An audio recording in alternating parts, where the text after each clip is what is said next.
तो एक quick market update लेते हैं। आज मार्केट पॉजिटिव बंद हुआ। उम्मीद नहीं थी कि आज इतना अच्छा मार्केट होगा, लेकिन हुआ, क्योंकि कल डाउ जोन्स नैस्डैक दोनों गिरे। हालांकि एक बड़ी फॉल के बाद बढ़िया रिकवरी दी और उसी रिकवरी का असर हमने इंडियन मार्केट में भी देखा। आज का स्टार था आईटी सेक्टर। आईटी सेक्टर में करीब करीब 2.5% की आज हमने ग्रोथ देखी है। बैंकिंग सेक्टर अभी भी ठंडा पड़ा हुआ है और बैंकिंग स्टॉक्स को अभी हम लेंगे तो शॉर्ट टर्म में वो हमें गेन नहीं दे सकते, पर लॉन्ग टर्म के हिसाब से बहुत बढ़िया स्टॉक्स हैं। और आईटी सेक्टर का बढ़ना हमारे लिए बहुत पॉजिटिव साइन है। क्यों? क्योंकि आईटी सेक्टर अभी तक क्यों गिर रहा था? क्योंकि ग्लोबल, अगर हम प्रोस्पेक्टिव में देखें तो ग्लोबल अनसर्टनिटीज़ की वजह से, ग्लोबल अनसर्टन डिमांड की वजह से आईटी सेक्टर्स में ग्रोथ नहीं थी। ग्रोथ नहीं होने की वजह से वो लगातार गिर रहा था, कंसोलिडेट हो रहा था। लेकिन अब वो लगातार बढ़ते चले जा रहा है, हायर लो फॉर्मेशन बना रहा है, स्पेशली लार्ज कैप स्टॉक्स। तो यहाँ पर अब ये सीन बनता हुआ दिख रहा है कि जितनी भी प्रॉब्लम्स थी वो सॉल्व हो चुकी है। रेट कट्स आएंगे, ये कंफर्म है। उसका असर हम ग्लोबल डिमांड में भी देखेंगे। आप यूएस इकोनॉमी को देखोगे तो वो भी बढ़िया ग्रो कर रही है।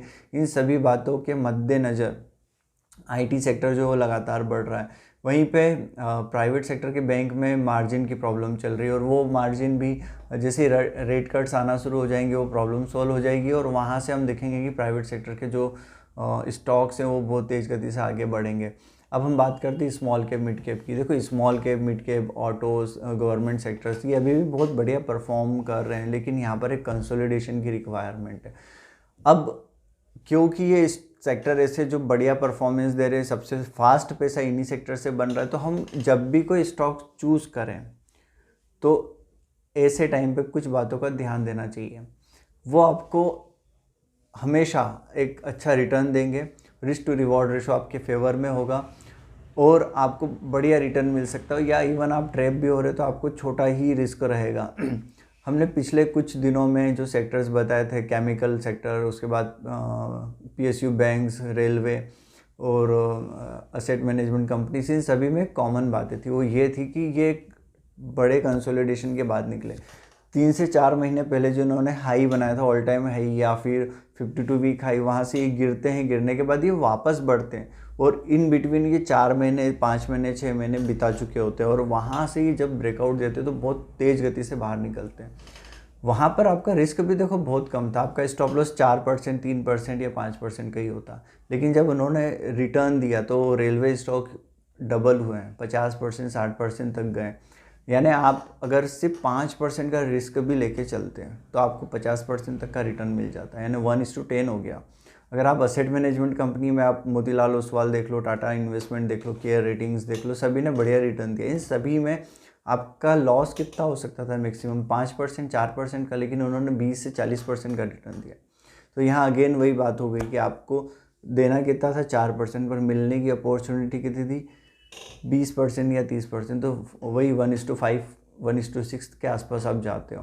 तो हमेशा हमें ये ध्यान रखना चाहिए कि जब भी कोई स्टॉक ऐसा है जो एक बड़े बेस के बाद निकल रहा है और हमें उस सेक्टर से रिलेटेड अदर कंपनीज़ को भी देखना चाहिए, क्या अदर कंपनीज़ भी सेम रिएक्ट कर रही है? अगर हाँ है, मतलब पूरा सेक्टर में ब्रेकआउट है, यानी सभी स्टॉक्स भागेंगे, तो वहाँ पर हमारी जो प्रोबेबिलिटी ऑफ विनिंग रेशो है वो बढ़ जाता है। तो आप इस तरह के स्टॉक्स को ढूंढो, ढूंढने के बाद आप इसमें बढ़िया पैसा बना सकते हो। आप अगर अभी वापस से चेक करोगे तो एम सी एक्स में ब्रेकआउट आ चुका है, BSE, CDSL और CAMS, ये कई ऐसे स्टॉक्स हैं जो वापस अब ब्रेकआउट दे रहे हैं। 2 महीने, 2.5 महीने के कंसोलिडेशन के बाद वापस अपने हाई को ब्रेक करने की तैयारी में। तो यहाँ पर अब अगला विनिंग बेट इस तरह के सेक्टर्स हो सकते हैं जहाँ पर आप बड़ा पैसा बना सकते हो। तो मार्केट भले ही टॉप पे है, ठीक है ना, मार्केट हो सकता है कि टॉप पे है, लेकिन हर स्टॉक्स भी अपने ओवर एक्सपेंसिव जोन में या ओवरबॉट जोन में हो ज़रूरी नहीं है। क्योंकि अगर कोई स्टॉक 4 महीने पहले हाई बनाया था, गिर के वापस आ रहा है, तो वो 4 महीने तक जीरो रिटर्न दे रहा है, अंडर रिटर्न दे रहा है। इन बिटवीन कई स्टॉक्स ने 40-50% का रिटर्न दे चुके हैं या डबल कर चुके हैं, लेकिन कुछ स्टॉक्स ने जीरो अंडर रिटर्न दिया है। तो वो ओवरबॉट जोन में नहीं है, वो एक्सपेंसिव जोन में नहीं है, वो ओवर एक्सपेंसिव जोन में था, कंसोलिडेट हुआ, उस नेचर को ख़त्म कर चुका, अब वो वापस जाएगा अपनी अर्निंग्स के बेसिस पे। तो हमें इस तरह के स्टॉक्स को ढूंढना ज़्यादा ज़रूरी है। ये स्टॉक्स आपकी रिस्क को कम कर देते हैं।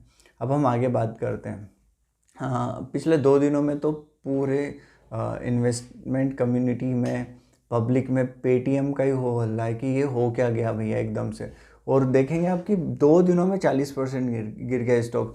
जैसे इतना गिरता है तो सभी रिटेलर्स के आंखों में एक लालच आता है कि यार ये तो बहुत सस्ता हो गया, हमें ले लेना चाहिए। ठीक वैसे जैसे अडानी का स्टॉक नीचे गिरता है, 1000 रुपये के आसपास आता है, और वहाँ से अगर ले लिया होता तो अभी वो 3000 के ऊपर ट्रेड कर रहा, हम कमा चुके होते। बहुत सारी बातें होती है। लेकिन आप समझो एक बात को, पेटीएम में रेगुलेटरी एक्शंस की प्रॉब्लम्स है।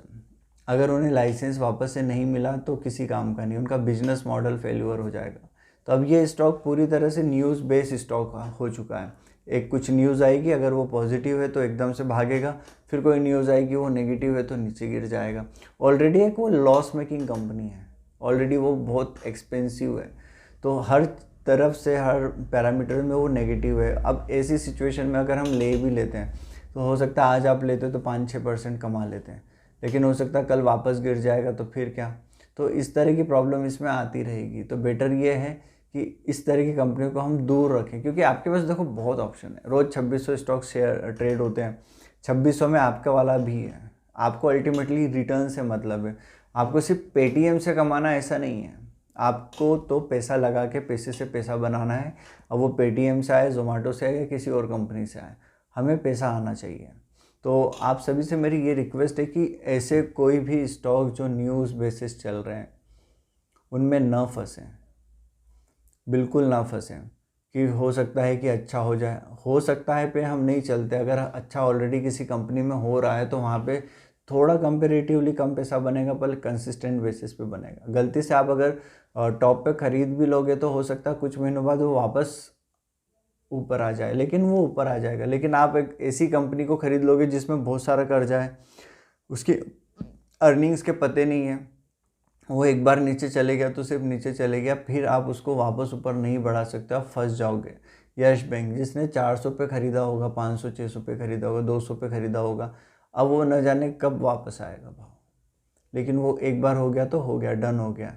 तो इसलिए हमें ये कोशिश करनी है कि कभी भी इस तरह की कंपनियों में हाथ न डालें, चाहे कुछ भी हो जाए।